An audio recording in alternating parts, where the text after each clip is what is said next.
السلام علیکم ورحمۃ اللہ وبرکاتہ۔ عید الاضحیٰ بالکل قریب ہے۔ قربانی کے ایام شروع ہونے والے ہیں۔ جب قربانی کا وقت قریب آتا ہے تو عوام میں یہ سوال بہت معلوم کیا جاتا ہے کہ بھینس کی قربانی جائز ہے یا نہیں؟ کیا بھینس کی قربانی کا ذکر قرآن یا حدیث کے اندر ملتا ہے؟ اس سلسلے میں ایک ویڈیو بھی بہت وائرل ہو رہی ہے۔ اس ویڈیو میں ایک غیر مقلد یعنی ایک اہل حدیث صاحب مارکیٹ میں جا کر لوگوں کو یہ بتلا رہے ہیں کہ جو لوگ بھینس کی قربانی کرتے ہیں ان کی قربانی جائز نہیں ہے، کیونکہ بھینس کا ذکر نہ قرآن میں ہے اور نہ ہی حدیث میں ہے۔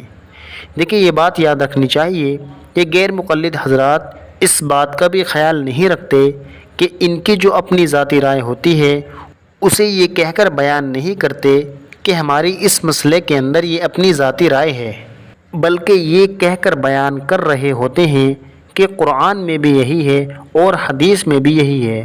یعنی ان کی جو اپنی ذاتی رائے، ان کی جو اپنی فہم، اپنی انڈرسٹینڈنگ ہوتی ہے، اسے قرآن اور حدیث کا نام دے کر یہ مارکیٹ میں لوگوں کے سامنے بیان کر رہے ہوتے ہیں۔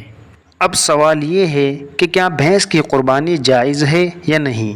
تو دیکھیے، اس کا جواب یہ ہے کہ حضور صلی اللہ علیہ وسلم کے زمانے میں، صحابہ کرام کے زمانے میں جزیرۃ العرب یعنی عرب کی زمین پر بھینس نہیں پائی جاتی تھی۔ اس وقت بھینس نہیں ہوا کرتی تھی، اسی لیے بھینس کی قربانی آپ صلی اللہ علیہ وسلم سے نہ تو عملاً ثابت ہے اور نہ ہی آپ نے اس کا حکم دیا۔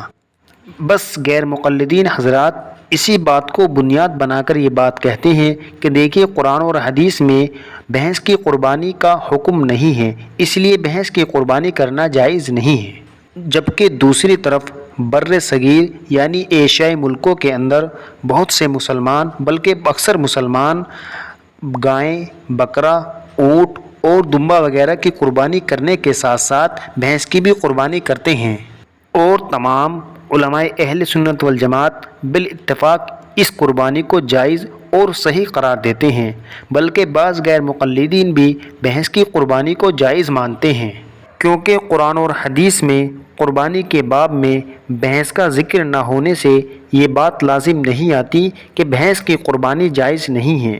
کیونکہ اگر اسی بات کو بنیاد بنا لیا جائے تو آج کے موجودہ زمانے میں بہت سی چیزیں ایسی ہیں جن کا ذکر قرآن میں نہیں ہے، لیکن ان کو ہم لوگ استعمال کرتے ہیں، جیسے موبائل ہے، لیپ ٹاپ ہے، کمپیوٹر ہے، ٹرین ہے، جہاز وغیرہ ہے۔